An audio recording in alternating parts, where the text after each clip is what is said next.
नहीं सही है, बिल्कुल सही है। सेंटर फ्रेम बनता है, सही है बिल्कुल। जी जी अबे ब्लूटूथ ऑन है, वहाँ से ऑन कर दो थोड़ा सा। ओहो जी जी अच्छा जी, बिस्मिल्लाहिर्रहमानिर्रहीम। फिर से एक बार मीडिया के तमाम दोस्तों का शुक्रिया जो इस केस से जुड़े हुए हैं, वालिदैन की आवाज़ बने हुए हैं, हक़ाइक़ के ऊपर से जो है वो पर्दा हटा के उनको अयां कर रहे हैं। आज ऑनरेबल सिंध हाई कोर्ट में हमारी समाअत थी। आपको पता है कि हफ्ज़ बेजा की हमने एक दरख्वास्त दाखिल की हुई थी और उस दरख्वास्त के हवाले से जब पिछली बार समाअत हुई थी तो मामले के हक़ाइक़ और फैक्ट्स कुछ और थे, और जब तारीख़ आज पड़ी तो उस दौरान बीच में 2 से 3 चीज़ें हुई जो हमने अदालत के सामने रखी। एक तो हमने कहा कि जी बच्ची फ़िलहाल दारुल अमान में है लाहौर के, और मुबैना तौर पे अपनी दरख्वास्त के साथ है, और मुबैना तौर पे ये भी कहे कि जी मैं अलहदा हो चुकी हूँ अपने शौहर से, जिसको शौहर कहा जा रहा है, और तनहा एक तरीके से लवारिस होने की कैफियत के अंदर मुझे दारुल अमान में रखें, चूँकि उसका एक मौक़िफ़ रहा है कि वालिदैन से भी ख़तरा लाहक है। मगर मकसद सिर्फ ये बुनियादी बात बताने का अदालत को था कि इस वक्त जो एक फ़ाइनेंशियल अपकीप होती है किसी बच्चे की, वेलफेयर होती है फ़िज़िकल मेंटल हेल्थ वाइज, कपड़ा खाना दवाई, ये कोई ख्याल करने वाला नहीं है। और वो रियासत की मरून मिल्लत हो गई है और वो कह रही जी मुझे दारुल अमान पे रखें, मुझे रियासत अब पाले। ये उसकी करंट स्टेटमेंट है 19 तारीख को जो डेवलपमेंट हुई है।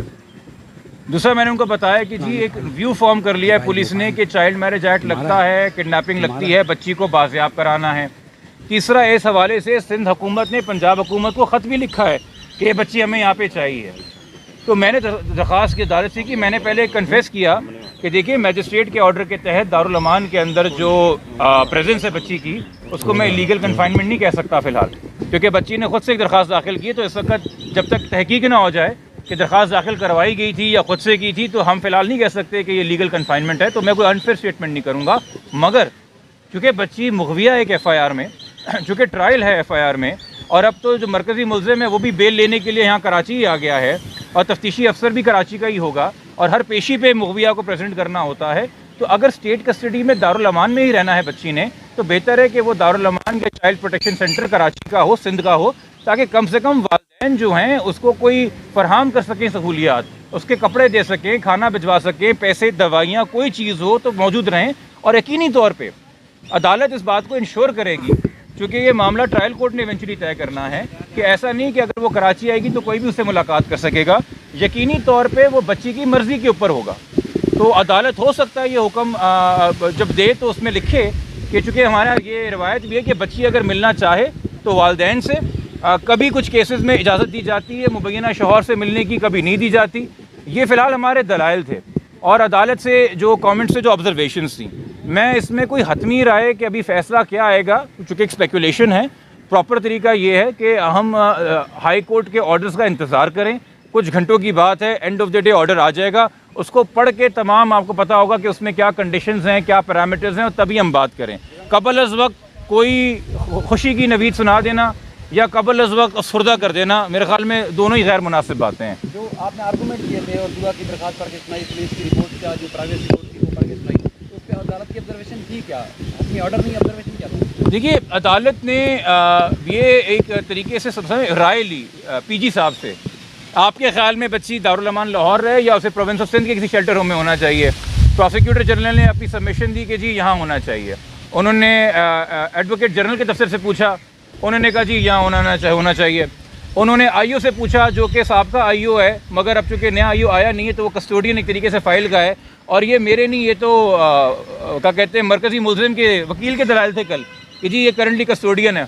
तो मैंने उन्हीं को कहा, मैंने कहा जी कस्टोडियन है, तो उन्होंने कहा भाई तफ्तीश के लिए चाहिए, तो उसने भी कहा कि हाँ जी बच्ची हमें यहाँ पे चाहिए, उसने स्टेटमेंट दिया। तो अदालत ने ये व्यू फॉर्म किया। बट अगेन फैसला क्या है अदालत का? क्योंकि अदालत ने कोर्ट में फ़ैसला नहीं सुनाया है, अदालत ने कहा है during the course of the day. मगर जो मेरे ख़्याल में एक व्यू फॉर्म है, और जो एतराज़ था मुल्ज़िम के वकील को, एक तो उन्होंने पहले एतराज़ किया कि ये चल रही है हफ्ज़ बेजा की कार्रवाई, वो कह रहे हैं जी मेरे बैंक अकाउंट फ्रीज़ हुए हैं, जिसका इस केस से कोई लेना देना नहीं था। उसमें जब अदालत ने कहा कि ठीक है भाई, अगर कोई बैंक अकाउंट फ्रीज़ हुआ है हमें लिख के दे दीजिए, हम इसके ऊपर कर लेते हैं कार्रवाई, अगर आप कह ही रहे हैं तो उन्होंने कहा नहीं जी ज़हीर के नहीं है, शब्बीर के बैंक अकाउंट्स हैं। तो अदालत ने पूछा, अब शब्बीर के तो वकील यहाँ पे है नहीं, आप तो ज़हीर के वकील हैं, तो जो बात कीजिए बात हकीकी है। दूसरा उन्होंने एक बात की कि भाई अगर आप बच्ची को शेल्टर होम भेज देंगे तो कोई हमारे ख़िलाफ़ कोई व्यू ना फॉर्म हो जाए, हम प्रेजुडिस ना हो जाएं। देखिए, जब बच्ची को पहली बार भी आज़ाद किया गया था, जिसके ऊपर बड़ी तनकीद की गई हाई कोर्ट पे, उसमें भी आप नोट करें हाई कोर्ट ने लिखा है कि जो FIR के मामलात हैं, जो फैमिली कोर्ट के मामलात हैं, उस पर हमारा फ़ैसला जो है वो हावी नहीं होगा। वो वहाँ पे पटिशनर जाए अपने मामलात खुद पे सू करे, हम यहाँ पे वैलिडिटी ऑफ निकाह पे कोई बात नहीं करेंगे। ये अदालत अपने जिम्मेदारियाँ जानती है। तो आज का यकीनी तौर पर जो फैसला होगा वो मेरिट्स के ऊपर हतमी राय नहीं होगी, मगर हाँ, बच्ची की कस्टडी कहाँ रहे, किधर मौजूद रहे, और जब यहाँ आएगी तो मेरी तवक्को है कि देखिए, ये आपने एक चीज़ नोट की कि आगे बढ़ के इनिशिएटिव लेके, जो कि एक ही पार्टी की हुकूमत वफाक और पंजाब में है, सलमान सूफी साहब ने आगे बढ़ के खुद मीडिया के पूछे बगैर ट्वीट करके अपना एक नीयत अनाउंस की कि बच्ची जो हमने चाइल्ड प्रोटेक्शन सेंटर शिफ्ट करना है। जब वो खुद दारुल अमान चली गई तो उन्होंने कहा जी टाइट सिक्योरिटी के अंदर है, और सिंध अपनी चाइल्ड प्रोटेक्शन ब्यूरो टीम भेजे, अभी तक नहीं भेजी।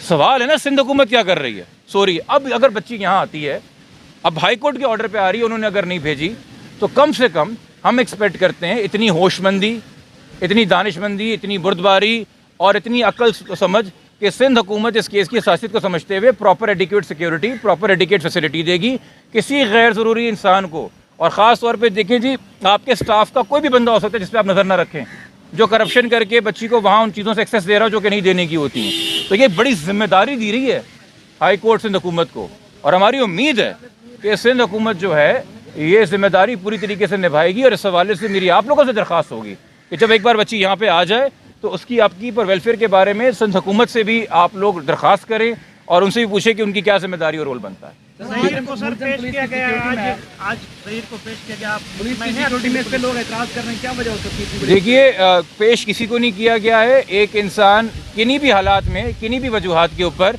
एक बेल लेके आया है मुल्तान से, तो वो खुद आया है, वो बेल के ऊपर है। पेश उसे किया जाता है जिसको हथकड़ी होती है, जो अगवा होता है। इस वक्त पुलिस के पास इसका स्टेटस गिरफ्तार का नहीं है, वो तो इसे कभी गिरफ्तार कर ही ना सके। खैर, बेल होने या ना होने से फ़र्क नहीं पड़ता। जब बेल नहीं भी थी तब भी उसको मरकज़ी मुल्ज़िम को गवाह बना के उसका 161 का बयान रिकॉर्ड कर रहे थे।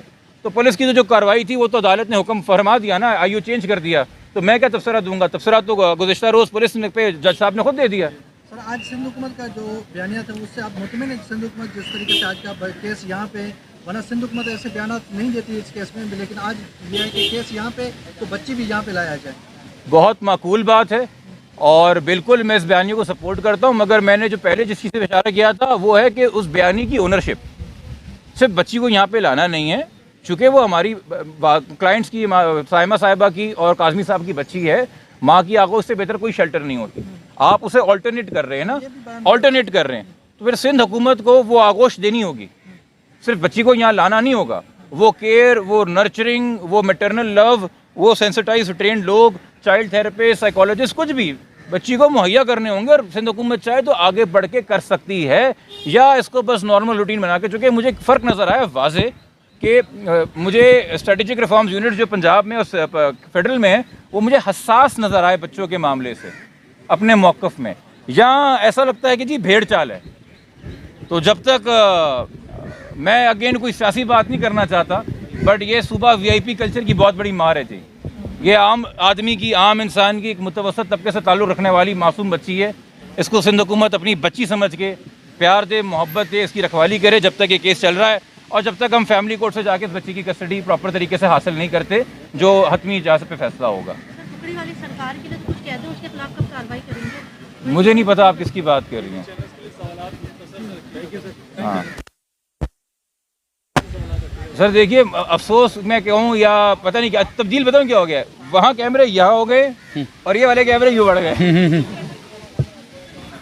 हाँ सही है। कोई और आपने बात हो गए? शब्बीर का स्टेटस बता दें, कल आपने उसको नामजद करवाया और उसका स्टेटस तो मफरूर का इस वक्त, उसने तो कहीं से बेल अप्लाई नहीं की है। तमाम के तमाम लोग जो पहले से नामजद है, 33-35 लोग, वो तमाम मफरूर हैं, ठीक है। बट अभी मैं आप सबसे कहूँगा, आप लोगों से भी दरख्वास्त करूँगा, खुदा के वास्ते अभी कोई भी हतमी राय देने से पहले इस ऑर्डर के ऊपर बतौर वकील आपसे दरख्वास्त कर रहा हूँ, हाई कोर्ट के ऑर्डर का इंतज़ार करें, उसके बाद अपनी राय दें। जो यहाँ पे कोर्ट रिपोर्टर्स मौजूद हैं वो जिम्मेदारी को समझते हैं। जो नए दोस्त यहाँ पे इस केस को फॉलो कर रहे हैं उनको मैं बता रहा हूँ, जब तक ऑर्डर तहरीर में ना आ जाए, उसको A to Z ना पढ़ लिया जाए, उस पर हतमी व्यू ना दिया जाए। बहुत शुक्रिया, थैंक यू।